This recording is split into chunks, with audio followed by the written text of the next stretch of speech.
तैयारी start.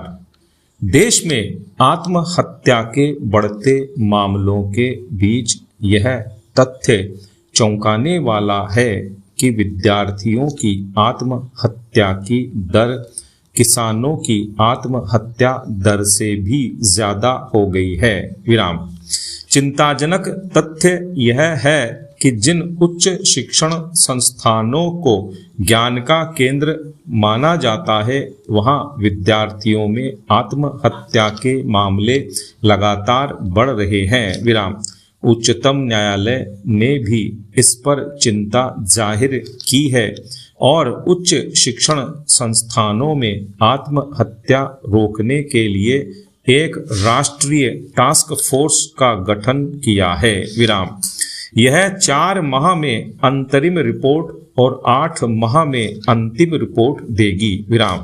Task force विभिन्न शिक्षण संस्थानों का दौरा कर सभी पक्षों से सुझाव लेगी। विराम। शीर्ष कोर्ट ने टास्क फोर्स को सहयोग करने के लिए राज्यों को नोडल अधिकारी नियुक्त करने के निर्देश भी दिए हैं। विराम। पैरा। आईआईटी और मेडिकल कॉलेजों में भी आत्महत्या के बढ़ते मामले उच्च शिक्षण संस्थानों की बिगड़ती सेहत की तरफ लगातार ध्यान आकर्षित करते रहे हैं, लेकिन सरकारों ने इस तरफ गंभीरता से ध्यान नहीं दिया। विराम।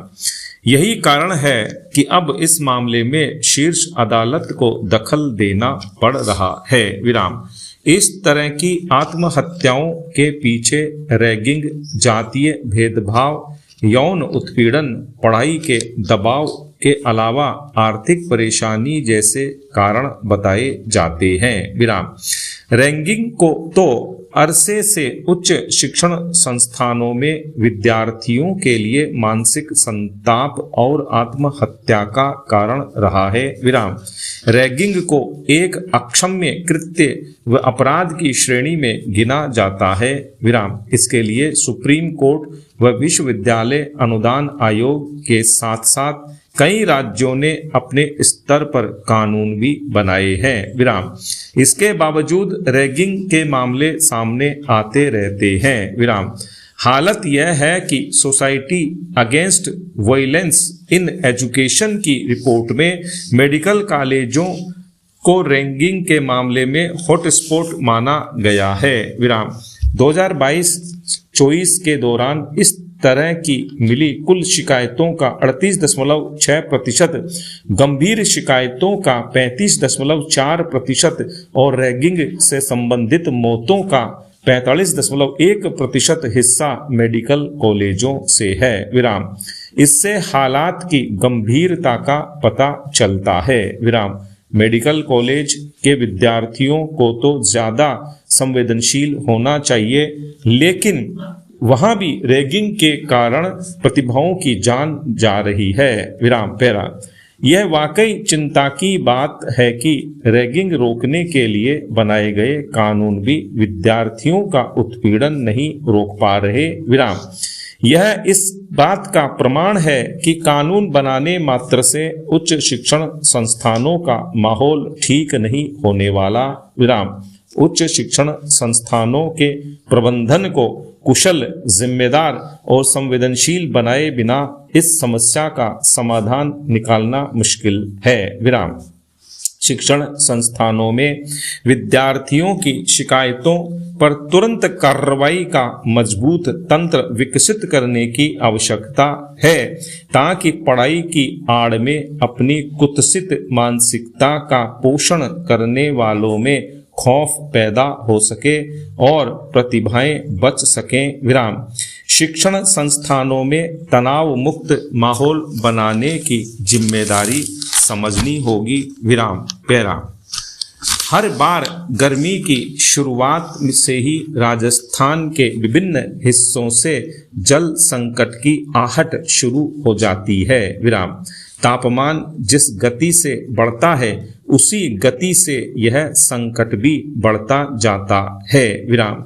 इस बार भी गर्मियों के शुरुआती तेवरों के बीच ही जल संकट का खतरा सामने आने लगा है। विराम। प्रदेश के जलाशयों में केवल 49.14% पानी बचा है और 264 बांध पूरी तरह से सूख चुके हैं। विराम। यह स्थिति भयावह इसलिए भी है क्योंकि अभी गर्मी की शुरुआत ही हुई है। विराम। राज्य सरकार ने पेयजल संकट से निपटने के लिए 263 करोड़ रुपए की आपातकालीन योजना बनाई है, लेकिन यह योजना कितनी प्रभावी होगी इसका जवाब किसी के पास नहीं है। विराम। बड़ा सवाल यह है कि यह पैसा केवल फाइलों में घूमता रहेगा या वास्तव में आम जनता को इसका लाभ मिल पाएगा। विराम। राजस्थान की राजधानी जयपुर के भी कई इलाके आसन्न जल संकट का सामना कर सकते हैं। विराम। जगतपुरा और प्रतापनगर जैसी कॉलोनियों में पानी की आपूर्ति सुचारू रूप से नहीं हो पा रही। विराम। पेयजल जैसी बुनियादी सुविधा के लिए लोग रोजाना संघर्ष कर रहे हैं, प्रदर्शन कर रहे हैं। विराम। झुंझुनू जिले में तो हालात और भी खराब हैं। विराम। यहाँ शहरी व ग्रामीण इलाकों में न केवल पानी की सप्लाई अनियमित है, बल्कि जो पानी आ भी रहा है वह पीने योग्य नहीं है। विराम। लोगों की शिकायत है कि उन्हें दूषित पानी सप्लाई किया जा रहा है। गांवों में पेयजल संकट को लेकर आए दिन धरने प्रदर्शन हो रहे हैं। लोगों को मजबूरी में पानी के टैंकर मंगवाने पड़ रहे हैं, लेकिन प्रशासन की कानों पर जूं तक नहीं रेंग रही। विराम। समय रहते उपाय नहीं किए गए तो आने वाले दिनों में जल संकट का विकराल रूप होते देर नहीं लगने वाली। विराम। पैरा। प्यास लगने पर कुआं खोदने की हमारे यहाँ पुरानी परिपाटी है। विराम।